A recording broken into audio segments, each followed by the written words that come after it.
औज़ुबिल्लाहि मिनश्शैतानिर्रजीम बिस्मिल्लाहिर्रहमानिर्रहीम। अल्लाह ताला की बेइंतहा हम्द व सना और उसकी महबूब हस्तियों पर बेइंतहा दरूद व सलाम के बाद आमिर बुखारी का अपने मुअज़्ज़िज़ नाज़रीन को सलाम पहुँचे। नाज़रीन, उस दिन दुआज़ारा केस की ख़बरें सुनते हुए मुझे ऐसे लगा मेरे मन ने मुझसे कोई बात की है। वो बात मैं आपसे शेयर करता हूँ। दोस्तों, वैसे सोचने की बात है, क्या हमारी अदालतें फहाशी के अड्डे बन चुकी हैं? क्या हमारी अदालतें जुल्म के अड्डे बन चुकी हैं? क्या हमारी असम्बलियाँ इस किस्म की कानून साजी करके फहाशी को प्रमोट करने के अड्डे बन चुके हैं? बहैसियत मुसलमान जी, हमें सोचने की ज़रूरत है।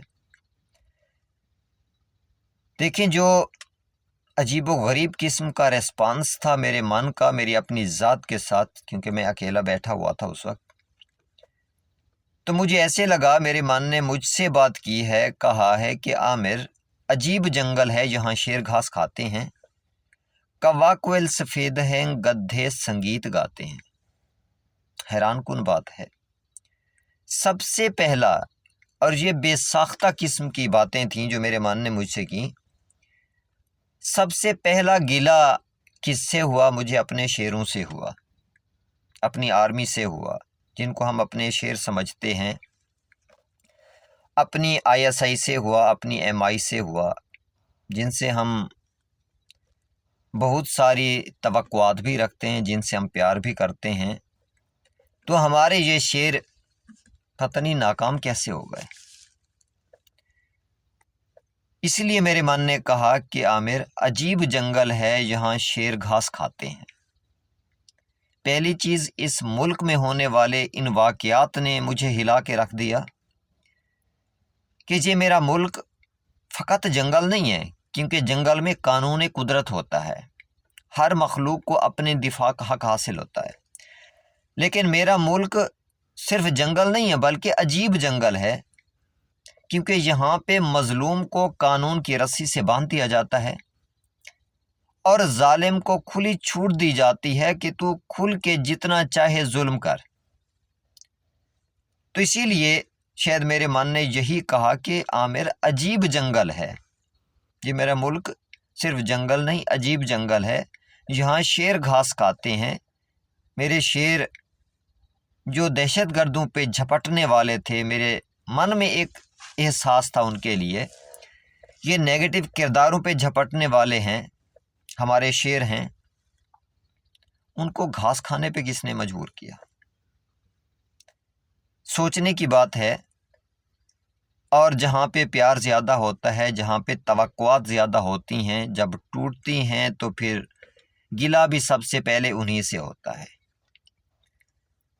इसके अलावा दूसरी चीज़ कि कौवा कोयल सफ़ेद हैं, ये आखिर मेरे मन से क्यों निकला?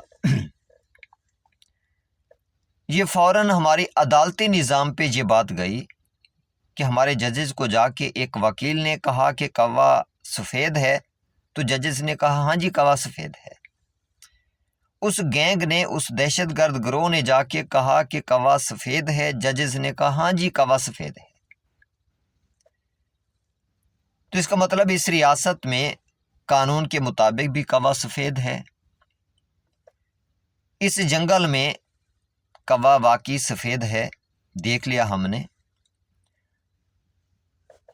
गधे संगीत गाते हैं, ये गिला किससे है? अपने सियासी रहनुमाओं से है, क्योंकि हक बात करने की तो इनमें हिम्मत है नहीं, सियासी रहनुमाओं में। देखें, जलसों में हम देखते हैं लोग कितनी दूर दूर से भाग भाग के जाते हैं इनकी तकरीरें सुनने के लिए, इनकी बातें सुनने के लिए। हालांकि हकीकत ये है, ये हमेशा झूठ बोलते हैं, आवाम से झूठ बोलते हैं, हमारे साथ इन लोगों ने झूठ बोले।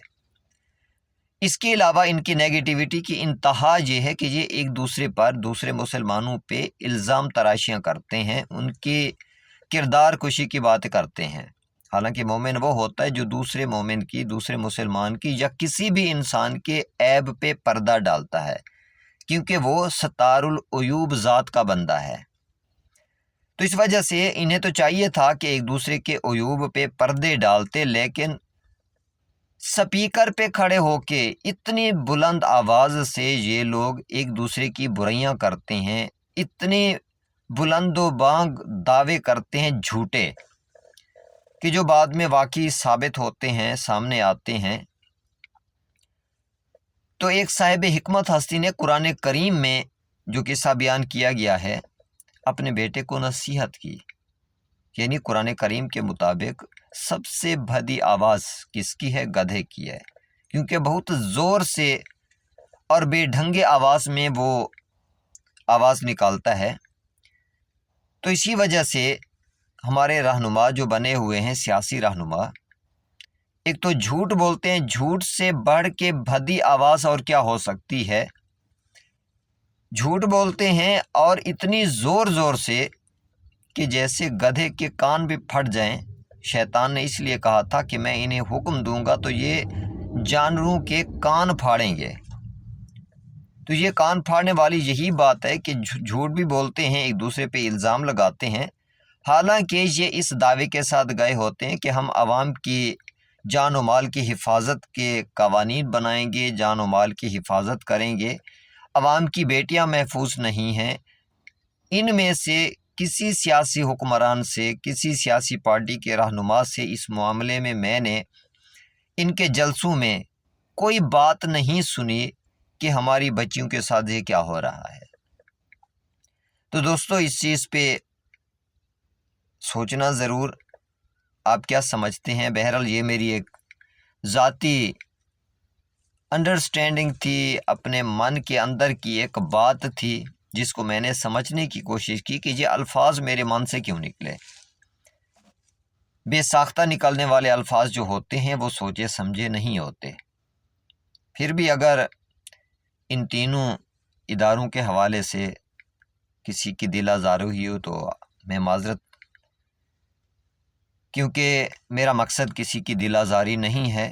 ہاں، ایکسپیکٹیشنز ہوتی ہیں، توقعات ہم نے کچھ رکھی ہوئی تھیں ان لوگوں سے، اپنی عدلیہ سے بھی، اپنے آرمڈ فورسز سے بھی، اپنی ایجنسیوں سے بھی، اور ان سیاسی رہنماؤں سے بھی، لیکن ہمیں کچھ نظر نہیں آتا، اسی لیے ہمارے من سے اس قسم کی باتیں بھی نکلتی ہیں۔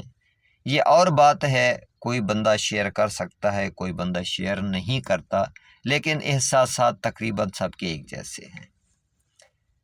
اور یقیناً باقی کریم جو ہے اس کے بھی ایک دوسرے کے لیے یہی احساسات ہوتے ہیں، کیونکہ سپیکروں میں ہم ان سیاسی رہنماؤں کے زبان سے جو اپنی آرمی کے حوالے سے باتیں سنتے ہیں، عدلیہ کے حوالے سے باتیں سنتے ہیں، اور ایک دوسرے کے حوالے سے باتیں سنتے ہیں، شاید یہ اسی کا ریفلیکشن ہی تھا۔ وہ سپیکر پہ بات کرتے ہیں، میں نے الگ بیٹھ کے اپنے دکھوں کا اظہار کر دیا آپ سے۔ میری دعا ہے آپ اللہ تعالیٰ کے امان میں رہیں۔ اللہ حافظ۔